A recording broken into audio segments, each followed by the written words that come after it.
ప్రభునందు నాకు అత్యంత ప్రియమైనటువంటి వాళ్ళారా, మన ప్రభువును రక్షకుడైనటువంటి యేసుక్రీస్తు వారి యొక్క శుభనామంలో మీ అందరికీ నా హృదయపూర్వకమైన శుభములు వందనములు తెలియజేస్తున్నాను.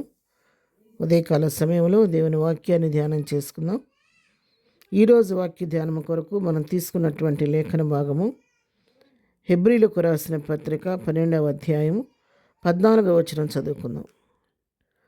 అందరితో సమాధానమును పరిశుద్ధతయు కలిగి ఉండుటకు ప్రయత్నించుడి. పరిశుద్ధత లేకుండా ఎవడను ప్రభువును చూడడు. ఆమేన్. దేవుడి వాక్యం దీవించిన గాక. ఈ లేఖన భాగాన్ని మనం గమనించినట్లయితే అందరితో సమాధానంగా ఉండాలి.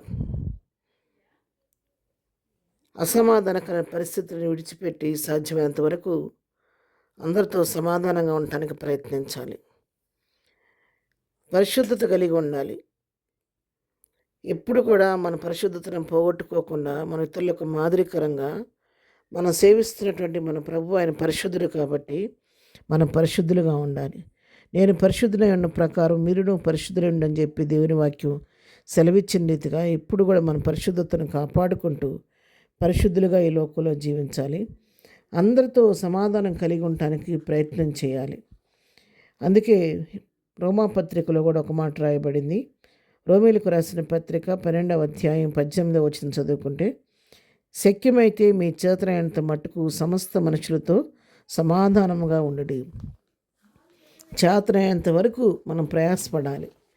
మనం ఎంత ప్రయత్నించినా కూడా వాళ్ళు మాకు సమాధానం ఉండే పరిస్థితి ఉండట్లేదండి, మేమెంత సమాధానంగా ఉండటానికి ప్రయత్నించినా కూడా వారు మాకు అందుకు తోడ్పాటు ఇవ్వటలేదని చెప్పని పరిస్థితులు ఉంటే దానికి వారే ప్రభుకు లెక్క అప్పగించుకుంటారు. కాబట్టి మన ప్రయత్నం చేయాలి. మనం సాహసించి ఎప్పటికప్పుడు మనమే తగ్గించుకొని దినులమై ప్రభు ప్రేమను బట్టి ప్రతి వారితో శక్యమైతే అందరితో సమాధానంగా ఉండటానికి మనం ఎప్పుడు కూడా ప్రయాసపడుతూ ఉండాలి. మన సరిహద్దుల్లో ఎప్పుడు కూడా సమాధానం కలిగి ఉండాలన్నమాట. ఎందుకంటే మరి మత్తయి సువార్త 5వ అధ్యాయం మనం గమనించినట్టయితే 9వ వచనం, సమాధానపరచువారు ధన్యులు, వారు దేవుని కుమారులు అనబడుదురు. ఎవరైతే అందరితో సమాధానంగా ఉంటారో, అంతేకాదు ఎవరైనా ఇరువురి మధ్య ఘర్షణ పడుతూ ఉంటే వారి మధ్య మధ్యవర్తిత్వం చేసి ఎవరైతే ఉభయుల్ని ఐక్యపరుస్తారో సమాధానపరుస్తారో, సమాధానపరిచే వారిని గురించి దేవుడు ఏం చెప్తున్నాడో తెలుసా? సమాధానపరిచేవారు ధన్యులు, వారు దేవుని కుమారులు అనబడతారని చెప్పి దేవుని వాక్యం సెలవిస్తుంది. కాబట్టి ఎప్పుడు కూడా మనం ఇతరులతో సమాధానంగా ఉండాలి. అవసరమైన దగ్గర సమాధాన పరిచేవారుగా కూడా మనం లోకం ఉండాలని దేవుని వాక్యం ఉదయకాలం మనల్ని హెచ్చరిస్తూ ఉంది. మన పరిశుద్ధతలో మన ఘటాలను కాపాడుకుంటూ మనం పరిశుద్ధులుగా ఉండి లోకమారిని వంటకుండా ఎప్పుడు కూడా మన వాక్యం ద్వారా సరిచేసుకుంటూ ప్రభును పోలి లోకంలో జీవించాలని దేవుని వాక్యం సెలవిస్తుంది.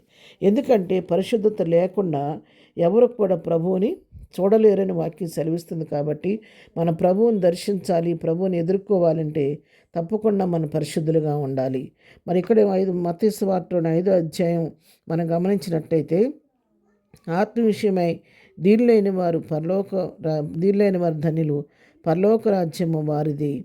దుఃఖపడి వారు ధన్యులు, వారు ఓదార్చబడుదురు. సాత్వికులు ధన్యులు, వారు భూలోకం స్వతంత్రించుకుందరు అనే విధంగా చెప్తూ వస్తూ 8వ వచనంలో చెప్తాడు, హృదయ శుద్ధి గల వారు ధన్యులు, వారు దేవుని చూచెదరు. చూసారు? ఎందుకంటే హృదయం శుద్ధిగా ఉన్నవారు వారు దేవుని చూస్తారు. దేవుని నీవు చూడాలని ఆశ నీ హృదయంలో ఉంటే నువ్వు చేయవలసింది ఎప్పటికప్పుడు నీ హృదయాన్ని సరిచేసుకుంటూ దేవుని వాక్యం ద్వారా దాన్ని కడుక్కుంటూ నువ్వు పరిశుద్ధంగా ఉంటే ప్రభువును చూడగలుగుతావు. ప్రభు వచ్చినప్పుడు ఆయన ఎదుర్కోవడానికి సిద్ధపాటు కలిగి ఉంటాం. కాబట్టి ఈ ఉదయకాలం ప్రభు దేవుని వాక్యం మనం హెచ్చరిస్తుండగా మనం మన జీవితాలను పరిశుద్ధంగా కాపాడుకుంటూ అందరితో సమాధానంగా కలిగి జీవిస్తూ సమాధాన పరిచేవారిగా ఉంటూ ప్రభువును పోయి లోకంలో జీవించి ప్రభు రాకడ కొరకు ఎదురు చూద్దాం. ప్రార్థన. ప్రేమగాని తండ్రి, పరిశుద్ధుడైన మా ప్రియ ప్రభువా, ఉదయకాలం మాకు ఇచ్చినటువంటి హెచ్చరికతో కూడిన వాక్య భాగాన్ని బట్టి నీకు వందనాలు. మేము సమాధానం వెంటాడేవారుగా ఉండటానికి సహాయం చేయండి, సమాధాన పరిచేవారుగా ఉండటానికి సహాయం చేయండి. పరిశుద్ధత కలిగి జీవించే కృప మాకు అందరికీ దయచేయండి. ఆయన నీవు వచ్చినప్పుడు ప్రభాని ఎదుర్కోగలిగిన సిద్ధపాటు మాకు అందరికీ దయచేయండి. పరలోకానికి ప్రారంభించిన మా ప్రయాణం మధ్యలో ఆగిపోకుండా ఎప్పటికప్పుడు మమ్మల్ని సరిచేసుకుంటూ మా గురి యొద్దకు మేము పరిగెత్తేవారిగా, మా గమ్యాన్ని మేము చేరేవారిగా ఉంటాం ఉండటానికి సహాయం చేసి కృప చూపించండి. ఈ ఉదయకాల దీవెనలతో నింపండి. మీ వెళుతున్న మార్గాల్లో తోడుగొండి. చేయ పనులంట్లో సహాయం చేయండి.